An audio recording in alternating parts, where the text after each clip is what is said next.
Hare Krishna Prabhuji. Hare Krishna. As the Rath Yatra approaches, what message would you like to share with our Gopaldham followers and Krishna devotees?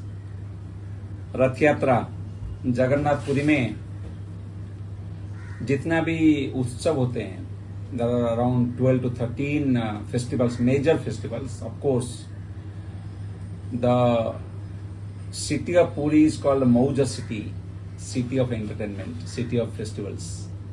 The Lord is full of festivities. मौजिया भगवान, ओडिशा में बोलते हैं मौजिया भगवान. The Lord who likes to be entertained. So उनका जितना भी festival है उनमें से सबसे अच्छा या सर्वोत्तम बोल सकते हैं ये रथ यात्रा को. रथ यात्रा जो महोत्सव है उनका उत्सव विग्रह का यात्रा नहीं है.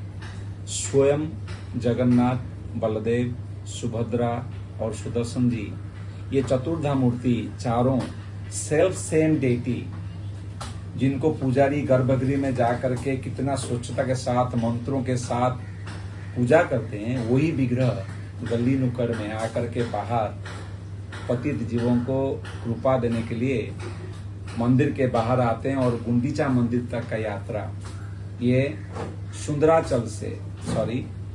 ये नीलाचल से सुंदराचल तक यात्रा है. जगन्नाथ जी जिनको दारू ब्रह्म बोला जाता है, हम सब जानते हैं 5 ब्रह्म हैं, उनमें से एक है दारू ब्रह्म. जैसे 5 ब्रह्म जो हैं वो हैं नाम ब्रह्म या शब्द ब्रह्म, रज ब्रह्म, दारू ब्रह्म, जल ब्रह्म या गंगा, और अन्न ब्रह्म या भगवान के प्रसाद. तो एक मुख्य ब्रह्म है दारू ब्रह्म, स्वयं दारू ब्रह्म नीलाचल अपना श्री मंदिर को छोड़ करके भक्तों के बीच में या भक्तों को खींच करके लेते हैं सुंदराचल या गुंडीचा मंदिर तक. अतीव मनोरम है ये यात्रा. और ये यात्रा के बारे में हम जितना बोले उतना कम है. ये यात्रा इतना अद्भुत है, उतना ही करुणामय है, उतना ही मनोरम है.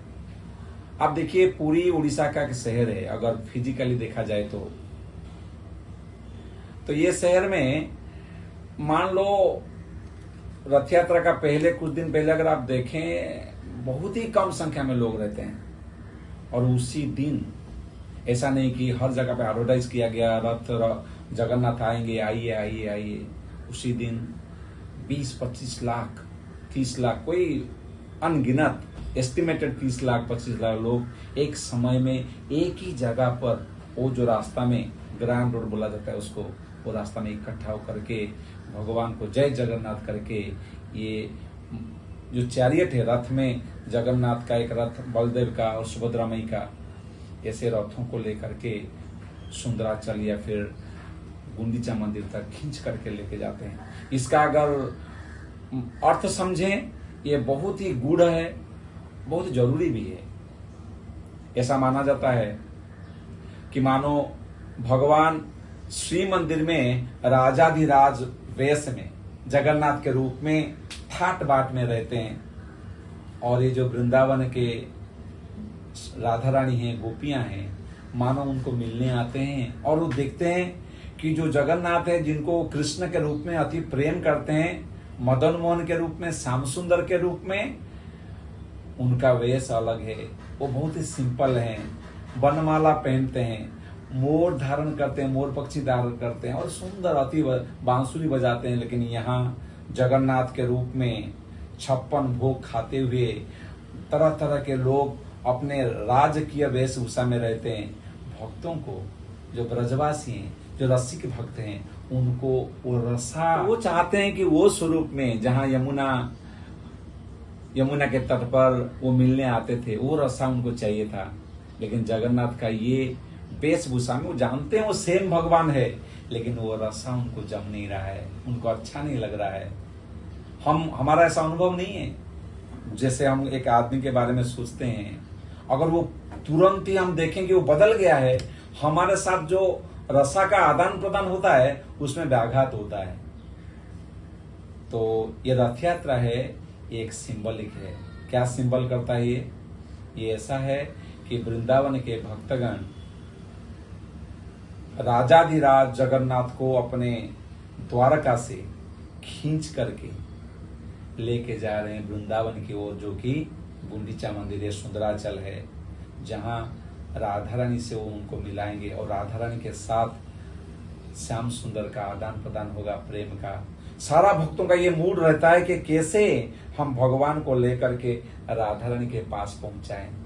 वो मूड में जब भक्त आता है वो फिर अपना जान देता है, सेवा में लग जाता है। और राधा रानी जो अत्यंत कृपामयी है, वो जब देखती है कोई भक्त कितने छोटे भी क्यों ना हो, कितने भी कुछ किया ना हो, अपने प्रेम में भगवान के साथ जो प्रेम है राधा रानी का, वो प्रेम में वो सहाय कर रहा है, तो राधा रानी अत्यंत खुश होती है और वो कृपा बरसाती है। इसीलिए भक्तगण श्री क्षेत्र से लेकर के या फिर श्री मंदिर से लेकर के गुंडीचा तक रथ यात्रा में लेकर के जाते हैं जगन्नाथ, बलदेव, सुभद्रा माई और सुदर्शन जी को। ये रथ यात्रा का प्रचलन का एक रहस्य या एक अर्थ ये भी है। ऐसा बोला जाता है, दोले तू दोलो गोविंदम, चापे तू मधुसूदनम, रथे तू वामनम दृष्ट्वा, पुनर्जन्म न विद्यते। जब कोई व्यक्ति भगवान श्री जगन्नाथ जी को रथ के ऊपर दर्शन करता है, उनका पुनर्जन्म नहीं होता। कितना कृपामय है भगवान। एक कहानी ये भी है कि बाहर के लोग, जो पुराण हैं, जो शास्त्र हैं, या फिर ऐसा मान्यता है उड़ीसा में कि श्री मंदिर के अंदर बाह्य संप्रदाय के या फिर बाह्य लोगों को, जो कि हिंदू सनातन धर्म में आते नहीं, उनको प्रवेश नहीं दिलाते, उनको प्रवेश नहीं देते। लेकिन भगवान कितना कृपालु देखिए, वो खुद मंदिर एक साल में एक बार 9 डेज का यात्रा, 9 दिन यात्रा लेकर के सबको अपना दर्शन देते हैं। और ये यात्रा में किसी रोक टोक नहीं, कोई भी कैसे भी कहां से भी आए प्रेम पूर्वक भगवान को दर्शन कर सकता है।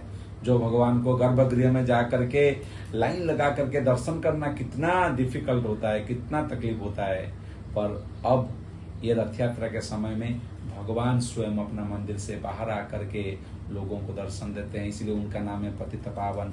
और ये जो फेस्टिवल महोत्सव है, ऐसा कोई महोत्सव नहीं है। कभी गोपीनाथ, कभी रास बिहारी, कभी विष्णु, कभी भी नरसिंहदेव ऐसा कभी यात्रा नहीं करते कि लोग खुद उत्सव विग्रह नहीं, खुद जा करके दर्शन दे। ये जगन्नाथ का परम अनुकंपा है। बहुत ही अद्भुत फेस्टिवल है। और ये रथ यात्रा का अगर आप देखें, कितना लीलाएं भगवान करते हैं, कैसे भक्तों के साथ आदान प्रदान करते हैं, उसका अनगिनत लीलाएं हैं। खास करके इंद्रद्युम्न महाराज जब ये मंदिर बनाए, ये स्टोरी बहुत लंबा है, लेकिन अंततः मैं शॉर्टकट में बताना चाहता हूं कि 12 दिन जब वो मूर्ति बन रहे थे, 12 वो मना किए थे कि 21 दिन तक मुझे डिस्टर्ब नहीं करना है, जो कारीगर थे, जो कारपेंटर थे। लेकिन 12 दिन में कैसे हो परिस्थिति, लीला है अद्भुत। राजा इंद्रद्युम्न दरवाजा खोल दिए और मालूम पड़ा कि जो अनंत महाराणा जो थे, विश्वकर्मा स्वयं आए थे बनाने के लिए, वो वहां थे नहीं। और आकाशवाणी हुआ कि आपको मना किया गया था, आप खोल दिए, इसलिए यही है। और फिर मालूम पड़ा कि कैसे भगवान की इच्छा में ये सब हुआ है। चलो कैसे कैसे करके भगवान का दर्शन, मतलब मंदिर बन गया, कैसे कैसे करके मंदिर बना। मंदिर बनने के बाद भगवान स्वयं अत्यंत खुश होकर के इंद्रद्युम्न को दर्शन दिए। महाराज इंद्रद्युम्न को कुछ वर मांगने के लिए, बेनिडिक्शन मांगने के लिए बोला जगन्नाथ जी ने। इंद्रद्युम्न महाराज बहुत ही शुद्ध भक्त थे। जो ऐसा राजा जिसके पास संपत्ति हो, लेकिन वो संपत्ति भगवान की सेवा में लगाना चाहो जीवन भर, वो है इंद्रद्युम्न महाराज, अवंती नरेश। उन्होंने बोला, मुझे कोई वर नहीं चाहिए, मैं आपको प्रेम करता हूं, व्यापार नहीं, इसीलिए मुझे कोई वरदान की आवश्यकता नहीं, मुझे कोई वर नहीं चाहिए। लेकिन जगन्नाथ बोले, नहीं, मुझे कुछ देना है, मैं अत्यंत प्रसन्न हूं। आप मांगिए। जब इतना इंसिस्ट किया, मान लीजिए जगन्नाथ इंसिस्ट कर रहे हैं, इंद्रद्युम्न महाराज ने फिर बोले अगर आपको वर देना ही है, आप ये वर दीजिए कि मेरा कोई संतान ना हो, मुझे निसंतान कर दीजिए। ये वर मैं ये मांगा। जगन्नाथ भी इसमें खुश नहीं थे, लेकिन उन्होंने मांगा। तो वहां उनके बगल में खड़ी थी गुंडीचा रानी, जो कि उनकी पत्नी थी इंद्रद्युम्न महाराज की। उन्होंने कुछ बोला तो नहीं, लेकिन कहीं ना कहीं वो दुखी हुई कि हमारे संतान नहीं होंगे। तो जगन्नाथ ये समझ करके, देखिए भावग्राही जनार्दन, जगन्नाथ ये समझ लिए। ये समझ करके राजा और रानी दोनों को बोलते हैं, रानी और आप राजा, आप दोनों के लिए संतान मैं हूं। आप भले ही संतान नहीं मांगे हो, लेकिन मैं आपका संतान हूं। लेकिन रानी गुंडीचा रानी गुंडीचा, क्वीन गुंडीचा, वो फिर रोते हुए बोलने लगे अगर हमारा बेटा होता या हमारा बेटा है तो फिर हमें तो अंत्येष्टि क्रिया के लिए, हम जब चले जाएंगे संसार से, हमारा बच्चा हमारा अंत्येष्टि क्रिया करता।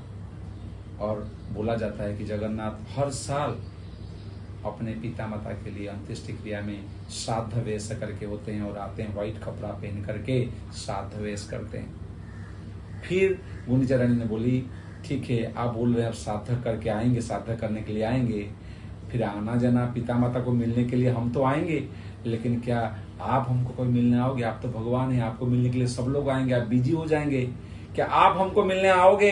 अगर हमारा बेटा होता तो हमें मिलने आता, क्या आप आओगे? आप भगवान हैं, सारा सृष्टि के मालिक है, आप आओगे?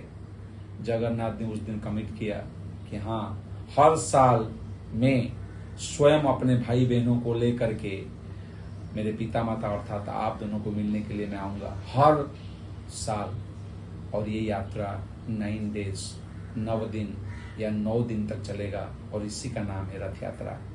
तो ये रथ यात्रा बहुत ही निकट में आ रहा है, जुलाई में। आप सबको शुभ रथ यात्रा का बहुत बहुत शुभकामनाएं। और अगर पॉसिबल हो, संभव हो, पुरी में निश्चय आइए। अगर ना संभव हो तो निकट में कोई मंदिर है, अगर वहाँ रथ यात्रा हो रहा है, उसको निश्चित तौर से वहाँ आप अटेंड करिए, या फिर कैसे भी करके भगवान के साथ रथ यात्रा के दिन जुड़िए। बहुत बहुत धन्यवाद। हरे कृष्ण।